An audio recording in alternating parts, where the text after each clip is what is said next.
how did you start your strength training journey?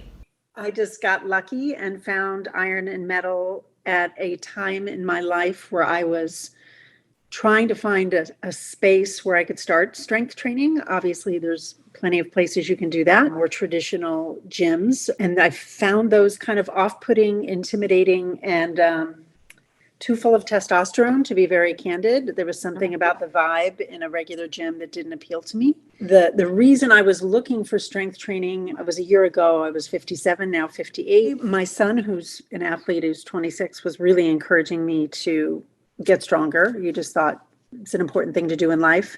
I had been doing a lot of yoga. At one time, I was a marathon runner. And even my yoga teacher was saying, yeah, I think you would enjoy strength training and you'd get a lot out of it. So then it was really, okay, where? I had recently moved back to San Francisco and happened to walk by Iron and Metal. And then I looked it up and read Danielle's philosophy of being, very female focused space with no mirrors, no mirrors, no men, no M&M, no M&M. That made it feel like a much safer, welcoming environment to me. And I knew I needed a coach. She has the absolute best coaches there. I certainly didn't want to get hurt in any way. So I signed up right away within, I don't know, 5 days of walking by that gym and looking it up online. And now it's a year later, and I work out with my coach, Christy, 3 times a week, very consistently, except if I'm on the road for work. But I think partially because there are no mirrors, the moves that you need to be stable when lifting heavier and heavier and heavier weight or pushing weight or whatever the move might be are more imprinted as muscle memory in my body, and I don't rely on a mirror. And also, a mirror is not always our friend, right? The self-critic comes out. The self-critic doesn't come out so much when, I don't know, in the beginning I couldn't even squat with a 35-pound barbell on my back, and now I can squat 100 pounds. Wow.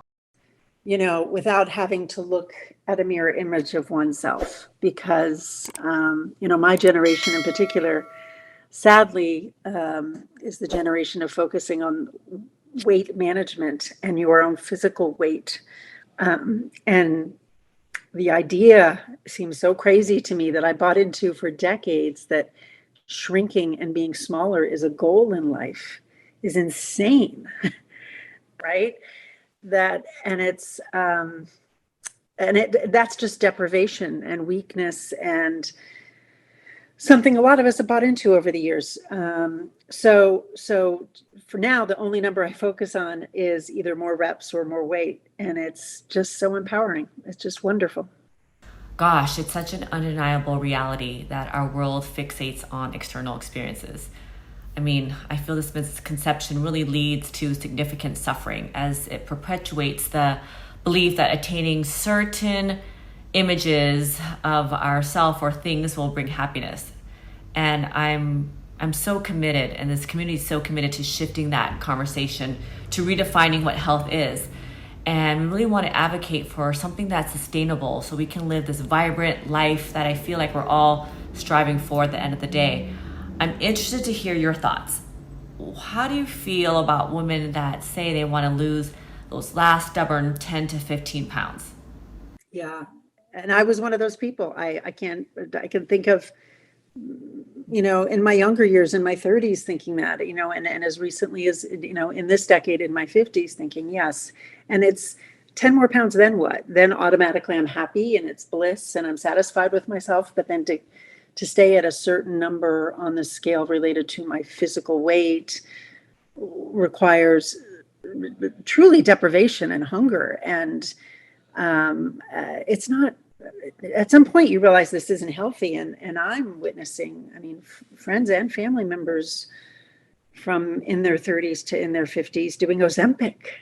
So I think the juxtaposition of, and I'd be lying if I said I'm not completely conscious, or my waist size doesn't matter to me. If I'm up a size in clothing, I still have demons that I need to shed, and that's going to take a while. And much like strength building has taken a while, everything else I've ever done, I've wanted the results so fast that you crash and you can't maintain it. And there was something about this process working with Danielle's team in this beautiful community space that allowed me to stick with it. And I mean, I can think of almost every form of working out I've ever done in my life. There was always a day where like, oh, I just don't want to go do this today. And I've never felt that way about walking into that space.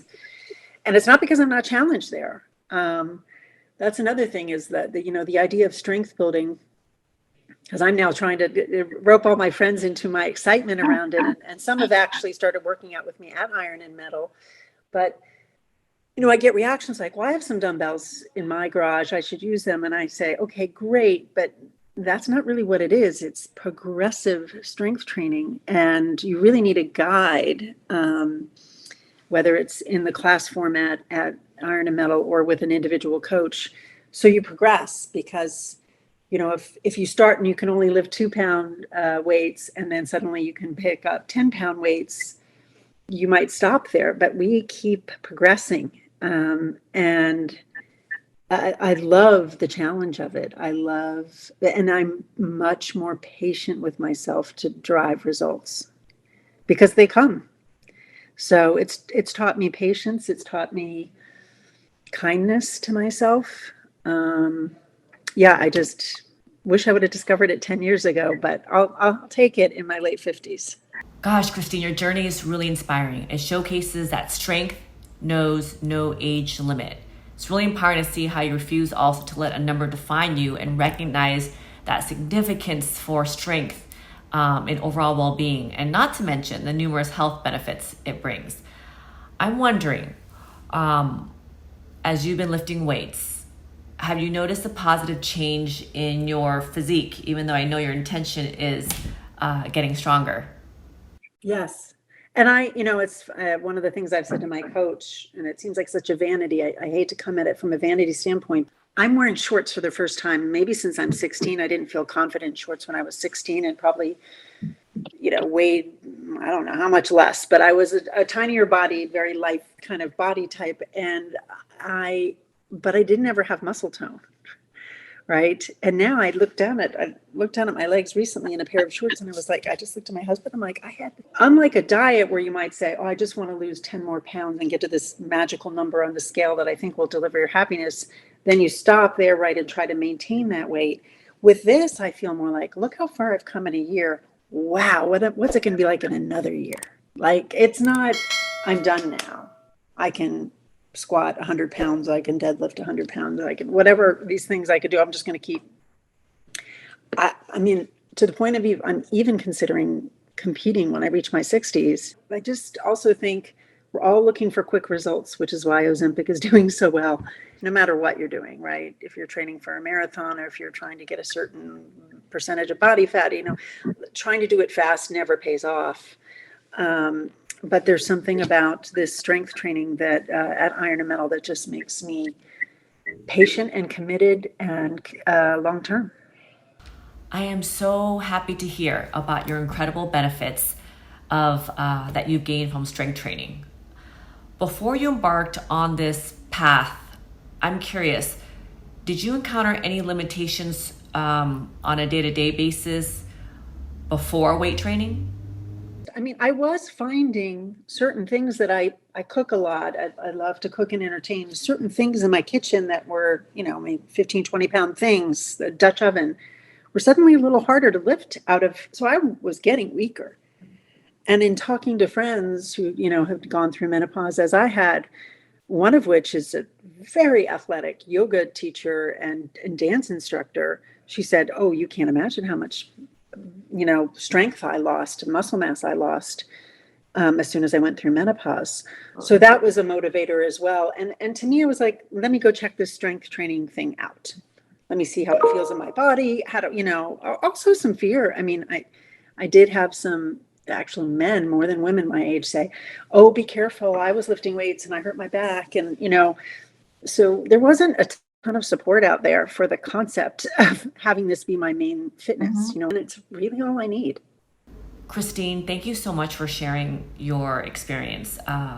Everything that you said is something that I really would hope women can listen and implement, because truly You are, in my opinion, what the Strong Her is truly about. You are someone who is unafraid to focus on yourself, the healthcare benefits of being stronger, and you truly advocate for this lifestyle for other women, and I so appreciate that. I appreciate your time today to share your story. I think the most important thing is to find a credible coach and have a conversation with them about their approach, and make sure they take you slowly. In the beginning, because I couldn't do some of the squats, was giving me some knee pain and some sciatica pain. We backed off.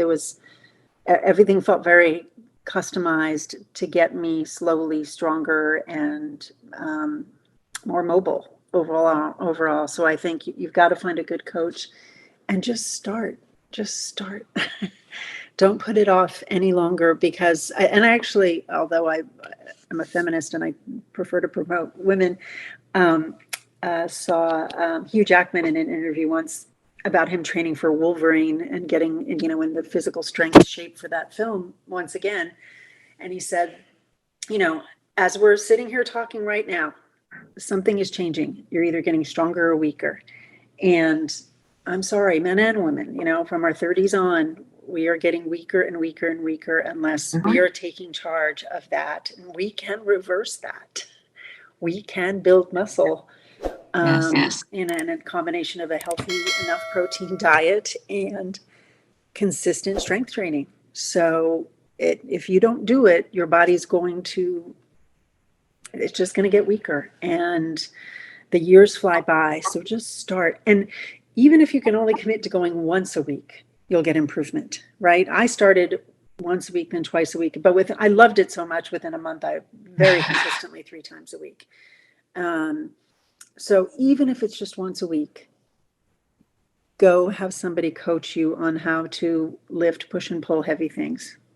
Thank you, everyone that's tuning in and listening to Christine's story. I hope you can take so much inspiration from this. And once again, if you are listening and are considering getting stronger for your health, remember, as Christine has mentioned, just start somewhere. Believe in yourself. I believe in you. And I appreciate your time today. Have a great one. Take care.